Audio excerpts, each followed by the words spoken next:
In today's episode, you'll learn about the current and future state of corporate social responsibility, what changes have impacted the industry, how businesses have adapted, and advice for CSR professionals just getting their program started. Let's make a social impact.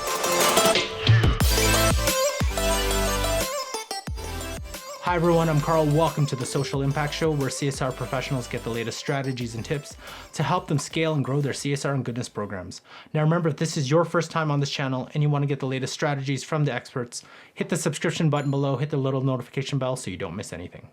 So in today's episode, we got a very special guest. Her name is Michelle DeSabato, who is the president and founder of Community Impact Consultants. So today we're going to be talking about the state of corporate social responsibility. So Michelle, have you noticed any changes in the corporate social responsibility space over the past year? And what were some of those, I guess, key elements that contributed to that impact, to those impacts? Well, thank you for having me. And of course, I think our sector is in a state of growth in both importance, but also alignment with our businesses. We spent a long time as a sector being the nice to have, if we have extra money at the end of the year, give it to the corporate social responsibility people so that they can do good. But as we've spent the past year in a pandemic, we've spent the past year dealing with social injustice. And even before that, our investors calling us on the mat for what we're doing. Our businesses are saying that, we need to make sure that what we're projecting socially is aligned with who we are as a business and what we stand for, and that it's contributing to help us achieve our business goals. So how has businesses adapted or not adapted to these changes? I think for a long time, as I said a moment ago, we were the nice to have. But when I think about, I think it's about 5 years ago now when Larry Fink from BlackRock came out with his first letters to CEOs, to investors to say, hey, we're the largest holder of many of your companies, BlackRock as an institution, and we're going to be holding you accountable for social issues and, how you're addressing them, both in those that you're you may be contributing to that are aligned with your business. So I think it's the first time that we've had a different set of eyes, and we've had, the people down the hall in the investor relations department asking us what we are doing. So that's why I think we're at the ultimate sense of growth, where we can get to a concept such as shared value, where we're contributing not only to society and to the issues that we're trying to address, but to our business goals as well. And so have you noticed any differences with how businesses actually measure their social impact, or maybe haven't changed at all over the past year? In the past year, I haven't seen as much. I think people have been focused a little bit more on how to address, their workforce and the internal business issues. But I will say over the past, 5 to 6 years, I've definitely seen a difference where people understood now that it's no longer okay to have strategies that aren't aligned with our business. Our focus areas need to be aligned and contributing to our business. So I think, coming out of all of this is, with the sense of getting back to normal, we're setting forth a goal to amongst ourselves to, really contribute to change and contribute to our business as well as the issues that we're facing as a society. And you kind of touched on this, I guess, where you're talking about the strategy of businesses that, don't really align with their business objectives.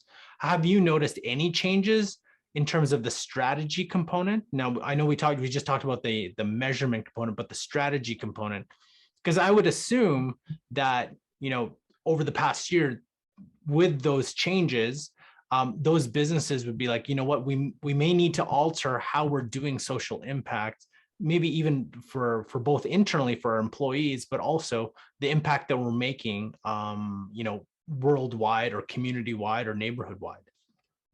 Yeah, I think what we all have to stop and remember is, are the program areas that we're focused on directly linked to our business. If you're in, a food company, you should be in food security or hunger prevention, um, not in maybe arts and culture or micro entrepreneurship. It just doesn't make sense. You want to align your business with those. The other side is, remember, you can't be everything to everybody. I had a lot of conversations during at the beginning of the pandemic when everybody wanted to shift really hard and start contributing to health focused organizations so that they felt like they were contributing to the pandemic. And my response was, let's take a step back. We're all facing the pandemic. So if you're funding in domestic violence, those organizations are being hit with the pandemic as well. How are you supporting them? Those of us that are focused on health and health issues will be directly contributing to that. It's more about aligning and making sure that you're contributing and supporting the organizations during the pandemic versus shifting because something else is happening. So for me, it's making sure that that strategy part of it is directly aligned with your businesses. You think about, kind of the three components of this is bringing together your business goals, your business practices, and your social impact all coming together. And that's how your strategy should be set. So, I asked this to Chris Jarvis, I think a couple of weeks ago, and we had a conversation where there was belief that the CSR programs were going to start being like one program. So it's like CSR program is going to be kind of tied into the diversity and inclusion program and so on. Do you see that happening where it all amalgamates into one department, or does it still stay, kind of separate where you have DE&I in one place, maybe sustainability in another, and CSR in another, I guess, place, or run by another person? Well, it's an interesting question. When I started, I hate to say it, probably 25 years ago in the space, they were all together. They were one, and slowly kind of got broken apart. But there could be a reason for them all coming together.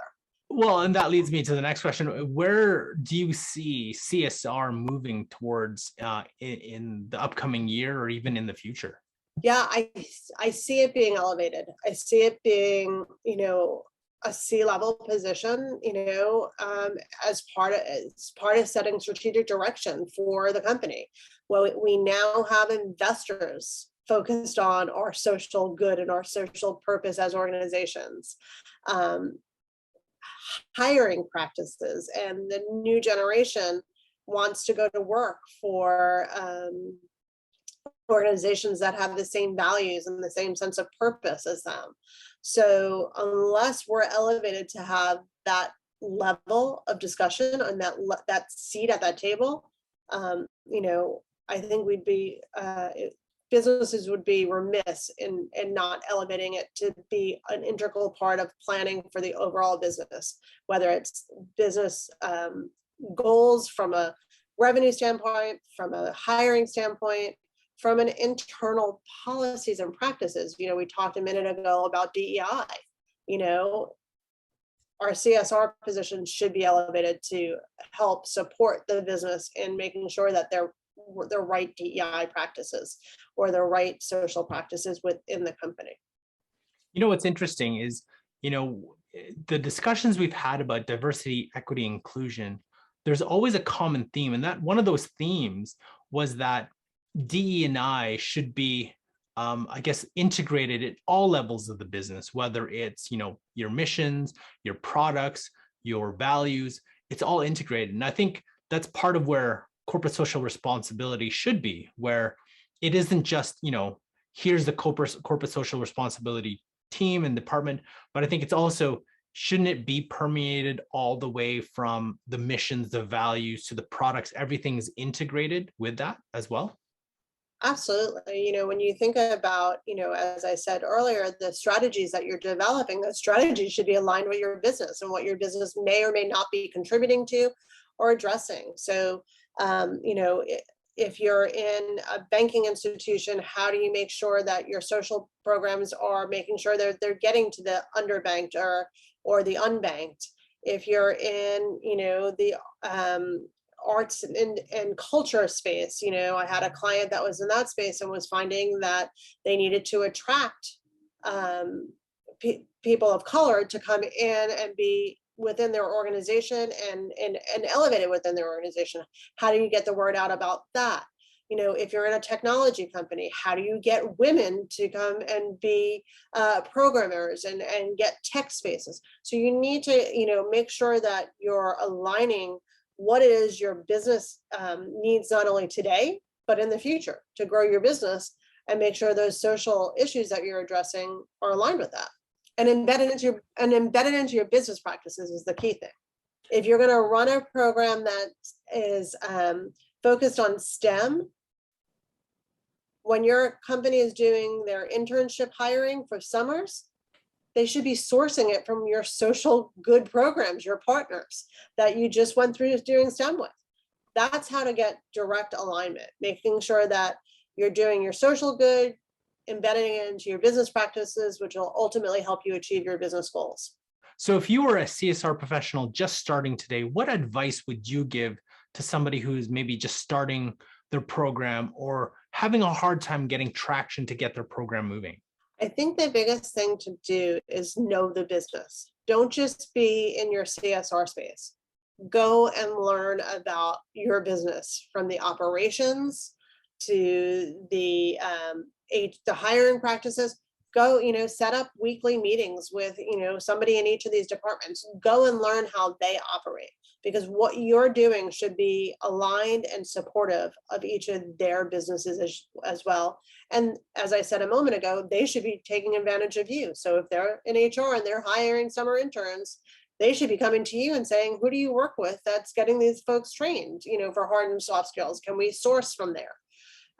So for me, I would say the number one thing is make sure you understand the business, and not just the business of corporate social responsibility, but the business that you're in, whether that's manufacturing, whether that's retail, whether that's technology. Understand the business and the operations of the business. So Michelle, do you have anything else to add in terms of the state of corporate social responsibility, or even the trend of CSR going into the future? I think, as I said earlier, for the first time, we're at a really, we're kind of at that apex, and we need to take advantage of it. So for me, the best way to take advantage of it is to really go out, set that strategy, and determine some indicators that you can measure towards success. We are the only sector that's ever been so focused on narrative just to make decisions. And in the absence of data, we don't know what's working, what's not. If we show up at some of these business meetings with some data that tells us about what's working, how we're changing people's lives, how we're changing conditions in the environment, you will get your counterparts at the business strategy sessions to take note and get that seat at the table finally. So Michelle, if anybody wants to reach out to you or connect with you, what's the best place to do so? Yeah, I think the best place to start is my company's website, www.communitymeasurement.com. You can learn more about what we do. We post blogs out there, but also you can contact us directly through the website if you want to learn more or just want to have a conversation. And if you want to learn more about the current and future state of corporate social responsibility, you got to check out these social impact influencers by watching this playlist. Thanks for watching, and we'll catch you next episode.